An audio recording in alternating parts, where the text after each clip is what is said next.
Sans doute, nous pourrions dire que dans la communion eucharistique, récapitulée, si je puis dire, par la prière après la communion, nous faisons d'une certaine manière l'expérience des disciples au mont Tabor de la Transfiguration. Si vraiment nous recevions le corps du Christ avec foi, et si nous avions vraiment conscience que nous sommes avec le Christ dans la vie éternelle, que c'est le Christ ressuscité qui se manifeste et qui fait sa demeure en nous, en effet, nous faisons tendre encore plus vers le ciel, qui est notre patrie définitive. Eh bien, nous serions un peu comme les disciples, les apôtres, Pierre, Jacques et Jean, sur le mont Tabor de la Transfiguration, lorsque Jésus lève le voile sur sa divinité, sur la gloire qu'il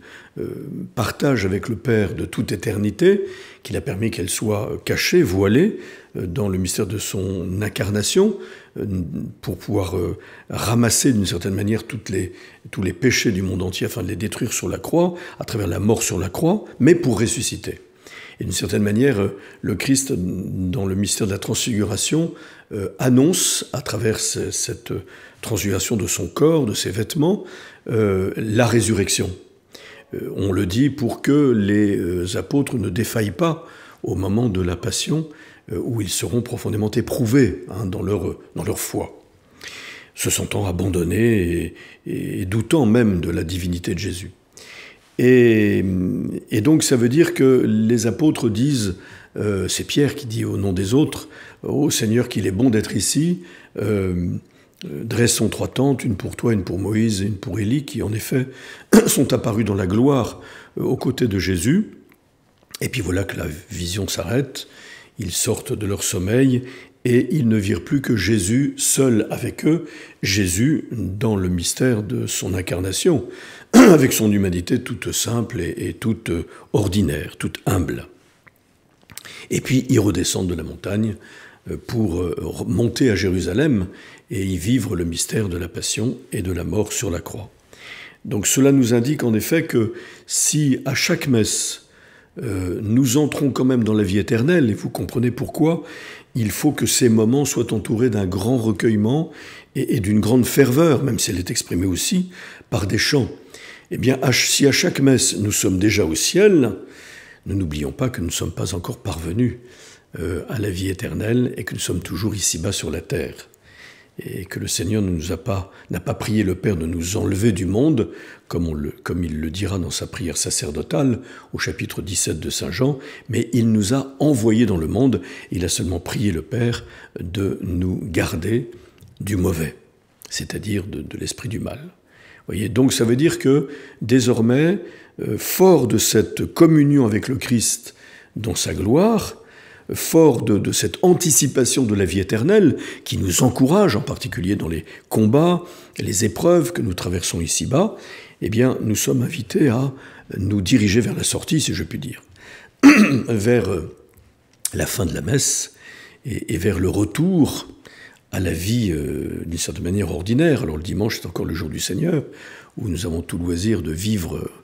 ce jour de fête,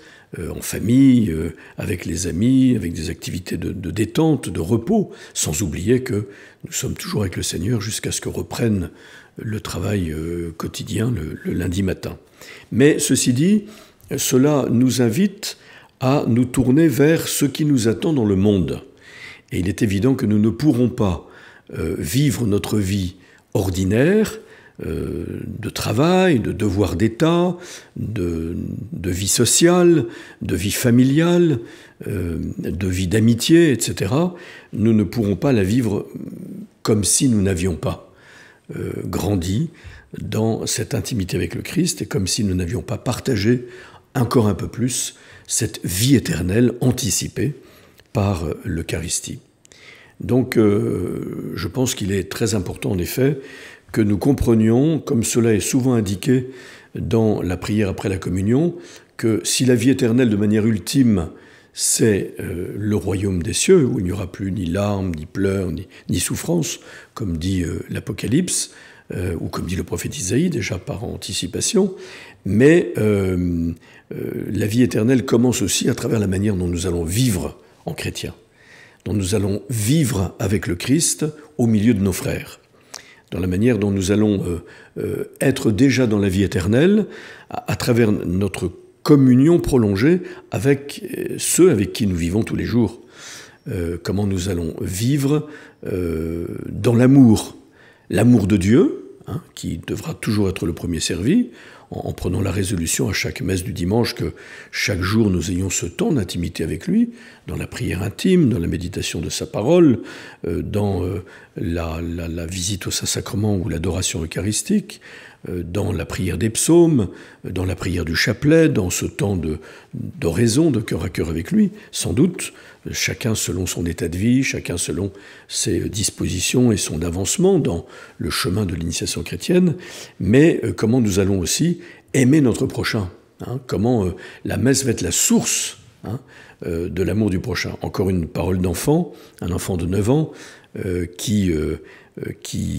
me dit dans sa lettre de demande de confirmation « Pour moi, la prière est un combat, car je ne sens rien, mais je tiens bon, car je sais qu'il est là. » Vous voyez, c'est magnifique. Et il dit aussi « J'ai pris l'engagement d'aller à la messe aussi le mercredi soir, peut-être même le vendredi, car ça m'aide beaucoup spirituellement. » Et il dit « Ça m'aide à être plus gentil en famille. » Comme nous voudrions que nos communions eucharistiques soient fructueuses en ce sens, comme nous le demandons aussi dans la prière après la communion. La vie éternelle est déjà commencée lorsque, je suis déjà en paix, en communion